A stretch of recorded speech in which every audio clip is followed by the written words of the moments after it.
going on, guys? HyperX here, and today is a pretty exciting video because we are going to be testing out this monster that is behind me.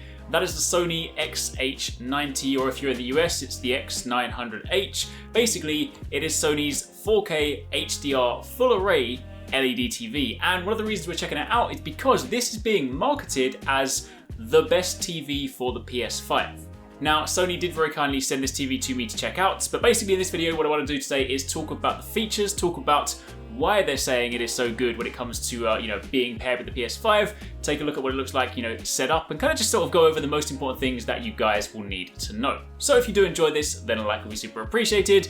As always, any questions, drop them in the comments down below and I'll do my best to answer them. But let's begin with kind of just some of the top level stuff. Like, first things first, this is a striking TV. I mean, I feel like anytime you get like a massive 65-inch TV and you just set it up, you're just like, whoa, this thing is, whew. I mean, it looks really nice. It's got a very nice form factor to it. It's not the slimmest TV, to be fair. You look at it from the side and the panel itself is actually pretty slim, not the slimmest that I've seen, but of course it then does go out when you kind of got that sort of back piece. So definitely not the smallest TV, but at the same time, it is still quite a nice sort of, minimalist, slimline profile. It definitely looks very, very nice. You kind of got two metal feet at the bottom, pretty standard stuff, but set up, it definitely looks pretty sweet, no matter wherever you put it. This one is the 65-inch version, and it'll set you back just over £1,000. So, it's not cheap, but one of the reasons this is being touted as the perfect TV for PlayStation 5 is because this supports HDMI 2.1. So obviously, if you guys know, PlayStation 5,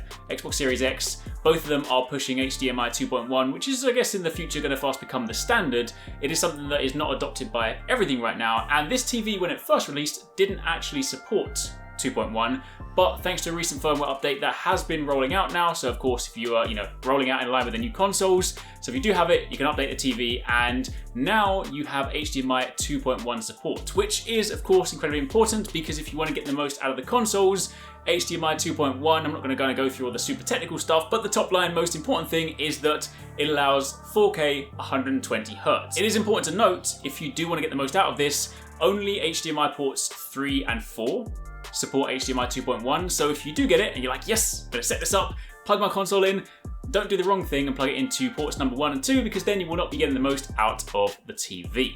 Now, when it comes to just sort of sitting back and playing games on this TV, I mean, it looks fantastic. Color-wise, the colors in this are vibrant, they are deep, the contrast is really, really good. Obviously, this supports HDR as well, so you really can get those very, very nice crisp pictures, which is, honestly a pleasure to play. Like, I've been running through in this, and whether I'm swinging through the city in Spider-Man, ascending the castle walls in Demon's Souls, whether I'm running through the water realm, like the vibrant, colourful water realm in Godfall and just laying waste to enemies, or whether I'm just like running a stage in Astro's Playroom, everything just looks fantastic on this TV. Now, it is worth noting, TVs like this are not my typical way to play games. I typically play on a gaming monitor, and I'm sure a lot of you guys do the same thing because, of course, it comes down to input lag, latency, that kind of thing. Now, yes, this is a TV. You're, of course, going to have a lot more input lag than you would if you were playing on a gaming monitor. However, Sony have said that this is around 7.9 milliseconds for the input lag, so not too bad in the grand scheme of things considering the size of the TV. And they also have BRAVIA game mode, which is supposed to help play,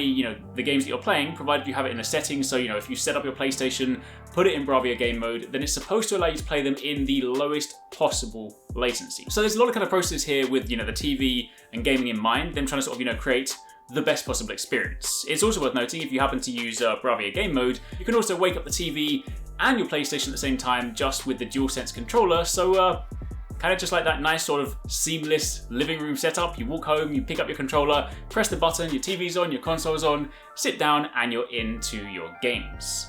Now, it's worth noting, obviously, throughout this video, I have been trying to sort of give you some visual samples, like some B-roll and whatnot, to sort of show how nice the TV looks. Keep in mind, it's kind of difficult to sort of film a TV. You're never going to get that one-for-one representation. I can talk about how smooth the games feel, but obviously when you're looking at it through a camera lens and then through YouTube, it's never going to give you that completely accurate picture. But I will say that, yeah, I've really been enjoying sitting down, playing some of the games. I've only had the TV for a little under a week, so I haven't really had it for too long. So, I've played some games on it, enjoyed some games on it, had like a great time with it, but I haven't tested it for like an extended period of time. So yeah, it'll be interesting to sort of see how it fares with some of the later games, some of the releases next year. But regardless, with what's available right now, it's definitely been like a great way to play PS5. In terms of operating system, for those of you wondering, this is still an Android TV. So if you've had those before, you're kind of used to the operating system. I'm not going to dive into that because this isn't like a full-on tech breakdown for the TV.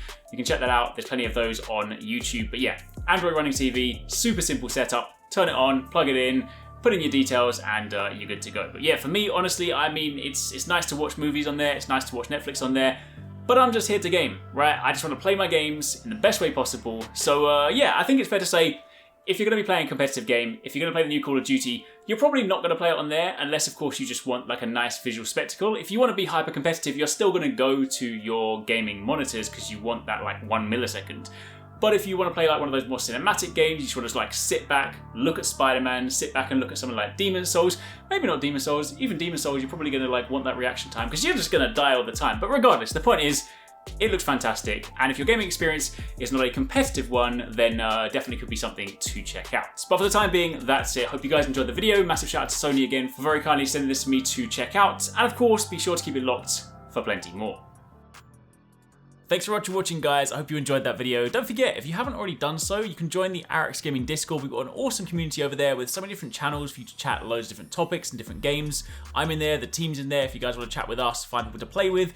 It's just in general a great place to be. And of course, if you enjoyed this video, don't forget to turn on those notifications so you don't miss any of our future uploads.